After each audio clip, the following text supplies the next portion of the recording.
ಇವಾಗ ಏನು ಹೇಳ್ಕೊಡ್ತಾ ಇದ್ದೀರಾ? ಸಂಕ್ರಾಂತಿ ಹೇಳು. ಓ ವೆರಿ ಗುಡ್. ಆಯ್ತು, ಏನೇನು ಬೇಕು ಅದಕ್ಕೆ? ಹೆಂಗೆ ಮಾಡ್ಕೊಳ್ತೀರಾ? ಏನಿಲ್ಲ, ಈಸಿ. ಅದು ಮಾಮೂಲು ಹುರುಗಡ್ಲೆ, ಕಡಲೆ ಬೀಜ, ಆಮೇಲೆ ಎಳ್ಳು, ಕೊಬ್ಬರಿ, ಬೆಲ್ಲ. ನೀವು ಕರಿ ಎಳ್ಳು ಉಪಯೋಗಿಸೋದ ಇದಕ್ಕೂ? ಕೈ ಎಣ್ಣೆನೆ. ಸರಿ ಸರಿ ಆಯ್ತು.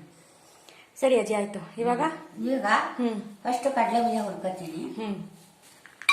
ನೋಡಿ, ಒಂದು ಬಟ್ಲು ಹಿಂಗತ್ತ, ಒಂದು ಬಟ್ಲಲ್ಲಿ ಇದರಲ್ಲಿ ಇದಿಷ್ಟರಲ್ಲಿ ಒಂದು ಉಂಡೆ ಮಾಡೋಣ ಅಂತ ಅನ್ಕೊಂಡಿದ್ದೀನಿ. ಓ, ಉಂಡೆ ಮಾಡೋದಲ್ಲ ನೀವು? ನಾವು ಉಂಡೆ ಹೋದ್ ವಿಡಿಯೋದಲ್ಲಿ ಹೇಳಿದ್ರಲ್ಲ, ಕಿಡ್ಲೆ ಹಣ್ಣಿನ ಎಲ್ಲ ತಿನ್ನಕ್ ಬಿಡ್ತಾರೆ, ಎಲ್ಲ ಬಿಸಾಕ್ ಹೋಗ್ತಾರೆ. ನಂಗೆ ಇಷ್ಟ ಬರೋದು. ಕೊನೆ ಉಳಿಯೋರಿಗೆ ಬರೀ ಎಳ್ಳು ಮಾತ್ರ ಉಳ್ಕೊಂಡಿರುತ್ತೆ ಅದ್ರಲ್ಲಿ. ಮತ್ತೆ ಅದನ್ನ ಇದನ್ನ ಮಾಡೋಕೆ ಚಟ್ನಿ ಪುಡಿ ಮಾಡ್ಬೇಕು, ಅದು ದಂಡ ಆಗತ್ತಲ್ಲ. ಅದಕ್ಕೇನೆ ಬಿಡಿ, ಎಲ್ಲ ಹಿಡಿ ಆಯ್ತು. ಕಡಲೆ ಬೀಜ ಹುರ್ಕೊಬೇಕಾ ಇವಾಗ? ಕಡಲೆ ಬೀಜ ಹುರ್ಕೊಂಡ್ಬಿಟ್ರೆ, ಕಡಲೆ ಬೀಜ 6 ಟೇಬಲ್ ಸ್ಪೂನ್ ತಲೆ ಹೊಡೆದು ಹಾಕೊಂಡಿದ್ದೀರಲ್ಲ? ಹಾಕೊಂಡಿದ್ದೀನಿ. ಸರಿ, ಸಾಕು.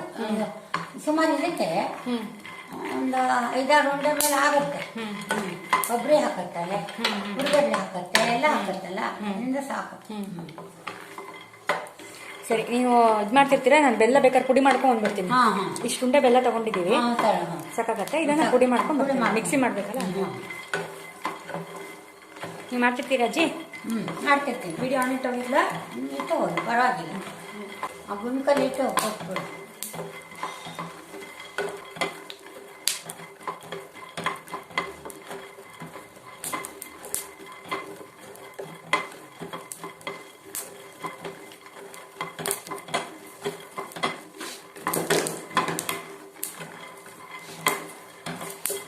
ಆಗಿದೆ.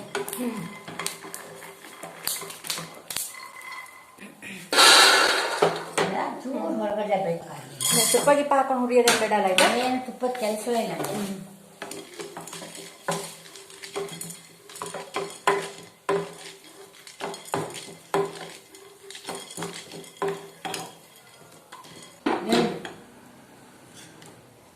ನೋಡಿ, ಎಳ್ಳು ಹೊಡಿತಿದ್ದೀನಿ. ಇದನ್ನು ಹಾಕತ್ತೀನಿ. 1 ಕಪ್ ಇದೆ.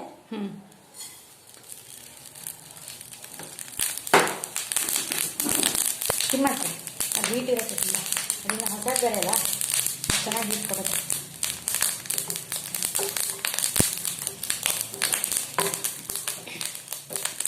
ಗೊಜ್ಜು ಮಾಡಿದ್ದು ತಳ ಎಲ್ಲ ಏನು ತಿರ್ಲಿಲ್ಲ ಅಲ್ಲ ಅಜ್ಜಿ?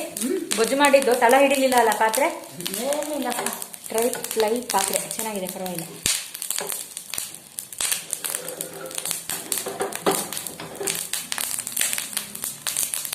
ಮೊದಲೆಲ್ಲ ಈ ಕರಿ ಎಳ್ಳನ್ನ ರಾತ್ರಿ ನೆನೆಸಿಟ್ಟು ಬಸ್ತು ಬೆಳಗ್ಗೆ ಗೋಣಿ ಚೀಲ ಹಾಕೊಂಡು ಉಜ್ಜಿಬಿಟ್ಟು ಆಮೇಲೆ ಅದನ್ನು ಒಣಗಿಸಲ್ಲ, ಹಂಗೆ ಒಳಗೆ ಒಣಗಿಸ್ಬೇಕು. ಒಣಗಿಸಿ ಅದಕ್ಕೆ ಸೇರ್ಬೇಕೆಲ್ಲ ಮಾಡಿ, ಹೊಟ್ಟೆಲ್ಲ ಬರುತ್ತೆ ಎಳ್ಳಿನ. ಅಷ್ಟು ಬೆಲ್ಲ ಮಾಡಿ ಕಷ್ಟಪಟ್ಟು ಮಾಡ್ತಿದ್ವಿ ಹಿಂದೆ. ಈಗ ಯಾರು ಮೈ ನೋಡ್ಕೊಳ್ಳಲ್ಲಪ್ಪ.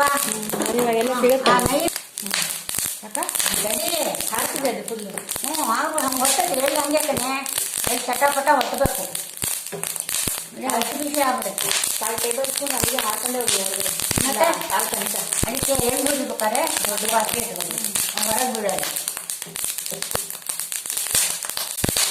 ಆಗುತ್ತೆ ಕೆಲಸ. ಇದಕ್ಕೆ ಕೊಬ್ಬರಿ ಎಲ್ಲಿತ್ತಲ್ಲ ಅಲ್ಲೇ ಇದಕ್ಕೆ ಹಾಕ್ತೀರಾ? ಇದಕ್ಕೆ ಹಾಕ್ಬಿಡು. ಅದರ ಬಿಸಿಗೆ ಸರಿ ಹೋಗ್ಬಿಡುತ್ತೆ.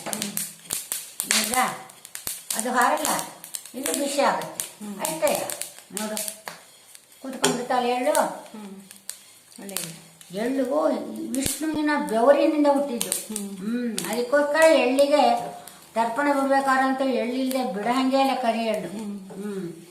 ಯಾಕೆ ಹೇಳ್ತಾರೆ ಅಂದ್ರೆ ಅದಕ್ಕೇನೆ. ಸುಮ್ಮನೆ ಗೊತ್ತಿಲ್ಲದೆ ಯಾರು ಮಾಡಲ್ಲ ಇನ್ನೂರೆಲ್ಲ. ಹೌದಾ? ನೋಡಮ್ಮ, ಆಗೋಯ್ತು. ಆಯ್ತಾ? ಕೊಬ್ಬರಿ ಸಾಕಾ ಬೆಚ್ಚಗಾಗಿದ್ದು? ಸಾಕು, ಅಷ್ಟೇ ಸಾಕು. ತುಂಬ ಹುರಿದ್ಬಿಟ್ರೆ ಬೇರೆ ವಾಸನೆ ಬರುತ್ತೆ. ಸಾಕು. ಆಯ್ತಾ? ಒಂಚೂರು ಆರ್ಲಿ. ನಾ ಅಷ್ಟಕ್ಕೆ ಇದನ್ನ ಪುಡಿ ಮಾಡ್ಕೊಂಡ್ ಬರ್ತೀನಿ. ಅದು ಸಿಪ್ಪೆ ತೆಗಿಬೇಕಜ್ಜಿ? ಕಡಲೆ ಬೀಜದ್ದು ಏನಿಲ್ಲ, ಹಿಂಗ ಬಂದ್ಬಿಟ್ಟು ಕೈಗೆ ಅದು ಮಾಡ್ಕೊಂಡು ಅಲ್ಲಿ ಇದ್ರ ಹತ್ರ ಮರ ಇದೆ, ಇಟ್ಕೊಂಡು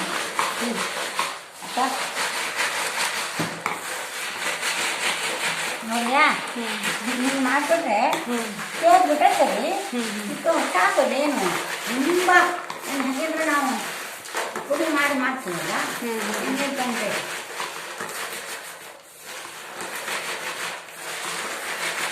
ಮತ್ತೆ ಇದು ಉಂಡೆ ಮಾಡಿ ಕರಿಯಲ್ಲಿ ಹಾಕಿ ಉಂಡೆ ಮಾಡೋದ್ರಿಂದ ಬೆಲ್ಲನೂ ಹಾಕಿ ಉಂಡೆ ಮಾಡೋದ್ರಿಂದ ಬೆಳ್ಳಿಗೆ ಇರ್ಬೇಕಂತೇನಿಲ್ಲ. ತೆಂಗಿನ ಹೊಟ್ಟು ಒಂದು ನಿಮಿಷ.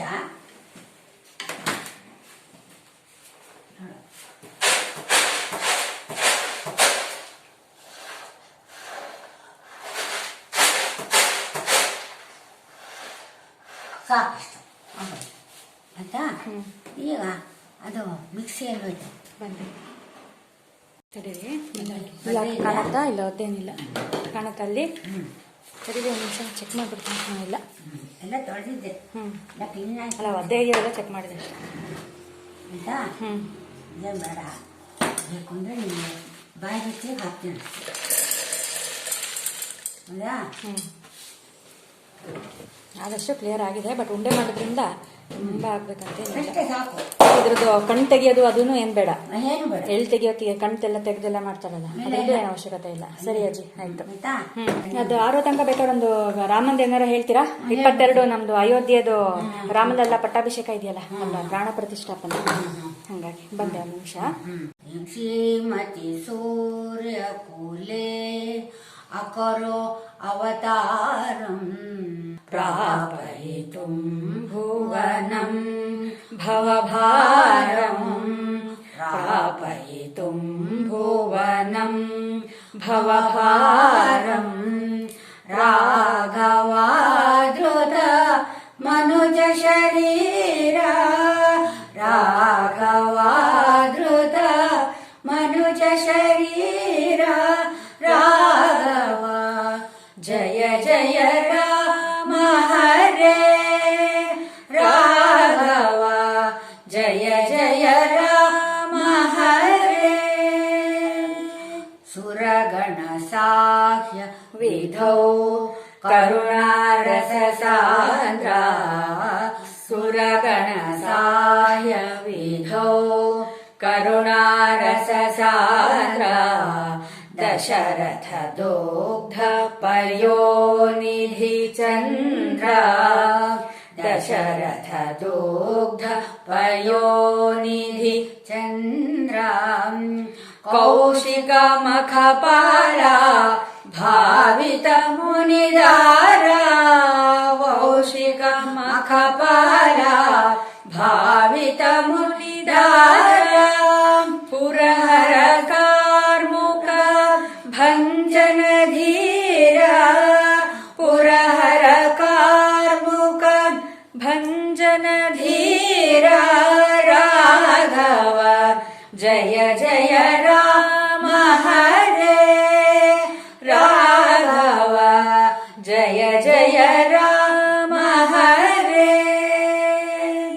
ಭಾರ್ಗವ ಗರ್ವಹರ ಪಾಲಿತ ಪಿತೃವಚನ ಭಾರ್ಗವ ಗರ್ವಹರ ಪಾಲಿತ ಪಿತೃವಚನ ವಿರಚಿತ ಕರಮುಖ ರಾಕ್ಷಸ ಹನನ ವಿರಚಿತ ಖರಮುಖ ರಾಕ್ಷಸ ಹನನ ವಿದಲಿತ ಕನಕ ಮೃಗ ಗಳಿತ ವಧು ಸೌಖ್ಯ ವಿದಲಿತ ಕನಕ ಮೃಗ ಗಳಿತ ವಧು ಸೌಖ್ಯ ಕಲ್ಪಿತ ದಿನಕರ ಸುಸವರ ಸಖ್ಯ ಕಲ್ಪಿತ ದಿನಕರ ಸುತವರ ಸಖ್ಯ ರಾಘವ ಜಯ ಜಯ ರಾಮ ಹರೇ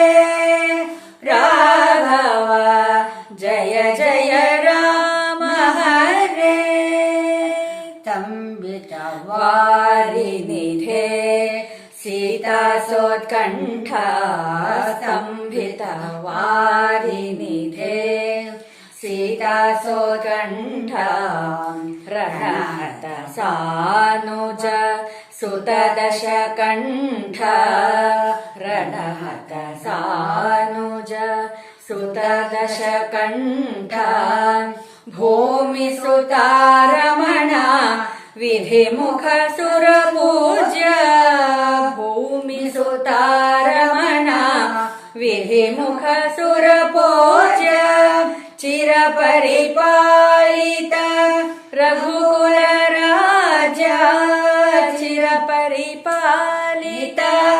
रघुकुल राज्य इति तव रामकवौ कथयति शुभचरितम् इति तव रामकवौ कथयति शुभचरितम् कुरु हृदयम् सदयं सुखचरितम् कुरु हृदयं सदयं सुखचरितम् राघवम् जय जय राम हरे राघव जय जय राम हरे.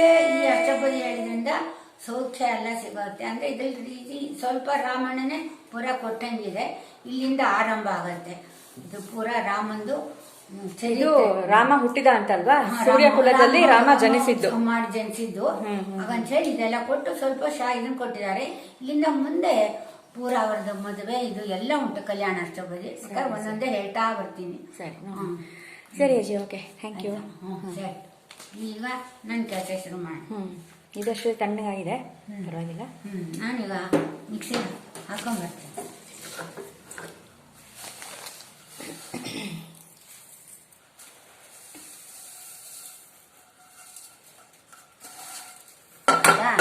ಬೆಲ್ಲ ಆಮೇಲೆ ಹಾಕತ್ತೀನಿ.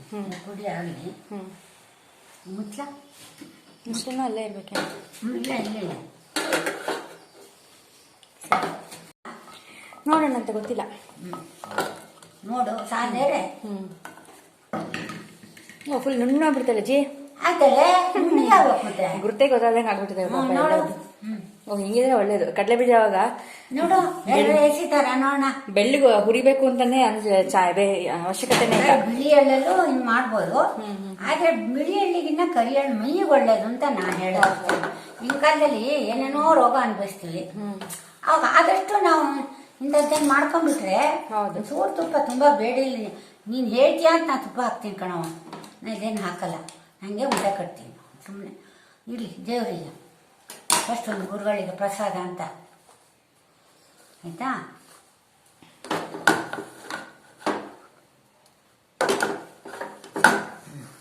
ಬೇರೆ ಏನಾರ ಬೇಕಾ ನಿಮಗೆ ಏನು ಊಟ ಕಟ್ಟಕ್ಕೆ? ಆಯ್ತಾ? ಚೆನ್ನಾಗಿದೆ ಅಜ್ಜಿ. ನೋಡು, ಉಂಡೆನೂ ಹಿಡಿಯತ್ತಲ್ಲ, ಬಿಟ್ಟೇನು ಹೋಗಲ್ಲ. ಬೆಲ್ಲ ಪುಡಿ ಮಾಡ್ತೀವಲ್ಲ, ಬೆಲ್ಲದ ಪಾಕಕ್ಕೆ ಎಲ್ಲ ನೋಡಿದ್ಯಾ? ಇನ್ನೂ ದೊಡ್ಡ ಉಂಡೆ ಕಟ್ಲಾ? ಇಲ್ಲ, ಕರೆಕ್ಟ್ ಇದೆ, ಸಾಕು. ಸರಿಯಾಗಿದೆ. ಬಾಳೆಲಿ ಹಾಕೊಂಡ್ಬಿಡ್ಬೇಕು ಒಂದೇ ಸತಿ. ದೇವದತ್ತ ಹಿಂಗೆ ಸ್ವಾಮಿ ನಿಮಗೆ ಅರ್ಪಿತ. ಒಳಗಡೆ ಅವ್ರದ್ದಾದ್ಮೇಲೆ ನಮಗೆ ಅರ್ಪಿತ. ಯಾವಾಗಲೂ ನಾನು ಏನು ನೈವೇದ್ಯ ಮಾಡಿದೆ ಏನೇನು ತಗೊಳ್ಳೋದು. ನಾನು ಕಾಫಿ ಕುಡಿದ್ರು ಕೂಡ ದೇವರಿಗೆ ಅರ್ಪಣೆ ಮಾಡೇ ಕಾಫಿ ಕುಡಿಯೋದು. ಅವನು ಕೊಟ್ಟಿದ್ದಾನೆ, ಅವನಿಗೆ ಮೊದಲು ಕೊಡೋಣ ಅಷ್ಟೇ, ಹೌದಾ? ಮೊದಲೆಲ್ಲ ಚೆನ್ನಾಗಿ ಮಾಡ್ತಿದ್ದೆ. ಈಗ ನನಗೆ ಮೊದಲಿನ ಶಕ್ತಿ ಇಲ್ಲ. ಏನೋ ಮಾಡ್ತೀನಿ ನೋಡಿ. ನೀವೆಲ್ಲ ಚೆನ್ನಾಗಿ ಮಾಡ್ಕೊಂತೀನಿ ಅಷ್ಟೇ. ಬೇಕು ಅಂದ್ರೆ ಇಷ್ಟಪಡೋರು ಜೇನುತುಪ್ಪನ ಒಂಚೂರು ಹಾಕೊಂಡು ಉಂಡೆ ಮಾಡ್ಬಿಟ್ರೆ ತುಂಬಾ ಚೆನ್ನಾಗಿರುತ್ತೆ. ಅಂದ್ರೆ ಬೆಲ್ಲನೂ ಹಾಕೊಬೇಕಲ್ವಾ? ಬೆಲ್ಲ ಹಾಕಿರುತ್ತೆ. ಹಾಕಿದ್ರು ಕೂಡ ಅದು ಹೆಚ್ಚಿಗೆ ಬೇಡ. ಅಂದ್ರೆ 3 ಸ್ಪೂನ್ 4 ಸ್ಪೂನ್ ಜೇನುತುಪ್ಪ ಮಿಕ್ಸ್ ಮಾಡ್ಬಿಟ್ಟು ತುಂಬಾ ಚೆನ್ನಾಗಿ. ಅದು ಒಳ್ಳೇದು ಆರೋಗ್ಯಕ್ಕೆ. ಬೆಲ್ಲದ ಬದಲು ಜೇನುತುಪ್ಪ ಹಾಕಕ್ಕಾಗಲ್ಲ ಅಲ್ವಾ? ಅವಾಗ ಎಳ್ಳು ಬೆಲ್ಲ ಆಗಲ್ಲ, ಅದು ನೀರಾಗ್ಬಿಡುತ್ತೆ. ತುಂಬಾ ನೀರಾಗ್ಬಿಡುತ್ತೆ. ಸ್ವಲ್ಪ ಬೆಲ್ಲ ಹಾಕಿರ್ತೀವಿ, ಸ್ವಲ್ಪ ಬೆಲ್ಲ ಹಾಕಿ ಇದನ್ನ ಮಾಡ್ಬಿಟ್ರೆ ಸರಿ. ಮೇಲೆ ತುಪ್ಪ ಹಾಕಿರ್ತೀನಿ, ಬಿಗಾರ ಅಂತ ಅಂತೇಳಿ ದೇವ್ರ ಮುಂದೆ ಇಟ್ಬಿಡು. ಗುರುಗಳ ಮುಂದೆ ನೋಡು ಫಸ್ಟು. ದೇವದತ್ತ ರಾಘವೇಂದ್ರ ತಗೊಳ್ರಪ್ಪ, ದೇವ್ರ ಮುಂದೆ ಹೇಳ್ತೀನಿ. ಬಟ್ ತುಂಬ ಒಳ್ಳೆ ಐಡಿಯಾ ಜಿ ಇದು. ಈ ಥರ ಉಂಡೆ ಮಾಡೋದು ತುಂಬ ಒಳ್ಳೆ ಐಡಿಯಾ. ಹೌದು, ಹಲ್ಲಿ ಇಲ್ಲೇರೋರ್ಗು ಎಳ್ಳು ಬೆಲ್ಲ ತಿಂದ್ವಿ ಅಂತ ಹೇಳಿ ಅವ್ರಿಗೂ ಒಂದು ಸ್ಯಾಟಿಸ್ಫ್ಯಾಕ್ಷನ್ ಇರುತ್ತೆ. ಆಮೇಲೆ ನೀವು ಹೇಳ್ದಂಗೆ ಎಲ್ಲರೂ ಹೊರಗಡ್ಲೆ ಆರಿಸ್ಕೊಂಡು ಮಾಡ್ತಾರೆ. ಅದೆಲ್ಲ ಯಾವುದು ಇಲ್ಲ, ಎಲ್ಲದೂ ಹೊಟ್ಟೆಗೆ ಹೋಗುತ್ತೆ. ಹೌದು ಹೌದು, ರುಚಿ ಇರುತ್ತೆ. ರುಚಿ ಇರುತ್ತೆ. ಸರಿ, ಆಯ್ತು, ಬಂದಿದ್ದಾರೆ. ಅಜ್ಜಿ, ನಿಮ್ಮದು ಉಂಡೆ ನೈವೇದ್ಯ ಆಗಿದೆ. ರಾಘವೇಂದ್ರ ಸ್ವಾಮಿಗಳಿಗೆ ನೈವೇದ್ಯ ಮಾಡಿದ್ದೀವಿ. ಅವರು ತುಂಬ ಖುಷಿಯಾಗಿದ್ದಾರೆ, ಚೆನ್ನಾಗಿದೆ ಅಂತ ಹೇಳಿ. ಆಯಿತು, ಅವರು ಹೊರ ಕೊಟ್ಟಿದ್ದಾರೆ. ನೀವು ಇದೇ ಥರ ಹೇಳ್ಕೊಡ್ತಾ ಇರಿ, ನಾವು ಕಲಿತಾ ಇರ್ತೀವಿ ಅಂತ ಹೇಳಿದೆ. ಸರಿ ಅಜ್ಜಿ, ಆಯಿತು. ನೀವು ಇದೇ ಥರ ಹೇಳ್ಕೊಡ್ತಾ ಇರಿ, ನಾವು ಕಲಿತಾ ಇರ್ತೀವಿ. Thank you very much. Sir ನನಗೆ ಉಂಡೆ ಕೊಡೋಜಿ ನೋಡೋಣ ಹೆಂಗಾಗಿದೆ ಅಂತ ನೋಡಿದ್ರೆ ಆಸೆ ಆಗುತ್ತೆ. ನೋಡಿ ಹಂಗೆ ತಿನ್ನು. ನೋಡಿ ನಿಮ್ಮೆಲ್ಲರ ಪರವಾಗಿ ನಾವು ತಿಂತಾ ಇದ್ದೀವಿ. ಚೆನ್ನಾಗಿದೆಯಾ? ಮಜಾ ಮಾಡಿ. ಹಬ್ಬ ಬೆಲ್ಲ. ಬೆಲ್ಲ ಸಾಕಲ್ಲ? ಮತ್ತೆ ನೀನು ಬೇಕು ಅಂತೀಯಲ್ಲ, ನಮ್ಗೆ ಗೊತ್ತಿಲ್ವಾ? ಕಷ್ಟ ಇದೆ. ಬಾಲಿಸಿದ್ರೆ ಸರೋಗ್ಬಿಡುತ್ತೆ ಅಜ್ಜಿ, ಮತ್ತೆ ಅಗಿಯೋದು ಬೇಡ. ಮತ್ತೆ ನೋಡಿ, ನಾನು ಹೇಳೋದು ದೇಹಾರೋಗ್ಯಕ್ಕೆ ಏನ್ ಬೇಕೋ ಅದನ್ನ ಮಾಡ್ಕೋಬೇಕು ನಾವು. ಹೌದೌದು. ಅದು ಎಳ್ಳು ಬೆಲ್ಲ ಕರಿ ಎಳ್ಳು ಕೊಡೋದೇ ಶಾಸ್ತ್ರ, ಅದನ್ನೇ ಕೊಡ್ಬೇಕು, ಧರ್ಮ ಅದು. ಅದರಿಂದ ನಾನು ಮಾಡಿದೀನಿ. ಆಯ್ತು ಅಜ್ಜಿ, ಸರಿ, okay. Thank you very much. ತುಂಬಾ ಚೆನ್ನಾಗಿದೆ. ತುಂಬಾ ಒಂದು ಒಳ್ಳೆ ರೆಸಿಪಿ ಹೇಳ್ಕೊಟ್ಟಿದ್ದೀರಾ ನಮಗೆ. ನೀವೆಲ್ಲರೂ ಹೇಳ್ಕೊಡ್ತಾ ಇರಿ, ನಾವು ಕಲಿತಾ ಇರ್ತೀವಿ. ಥ್ಯಾಂಕ್ ಯು, ನಮಸ್ತೆ. ಹಬ್ಬದ ಇದು ಎಲ್ಲರಿಗೂ ಸಂಕ್ರಾಂತಿ ಒಳ್ಳೇದ್ ಮಾಡ್ಲಿ, ಎಲ್ಲ ಹಬ್ಬ ಚೆನ್ನಾಗಿ ಎಂಜಾಯ್ ಮಾಡಿ. Okay, thank you.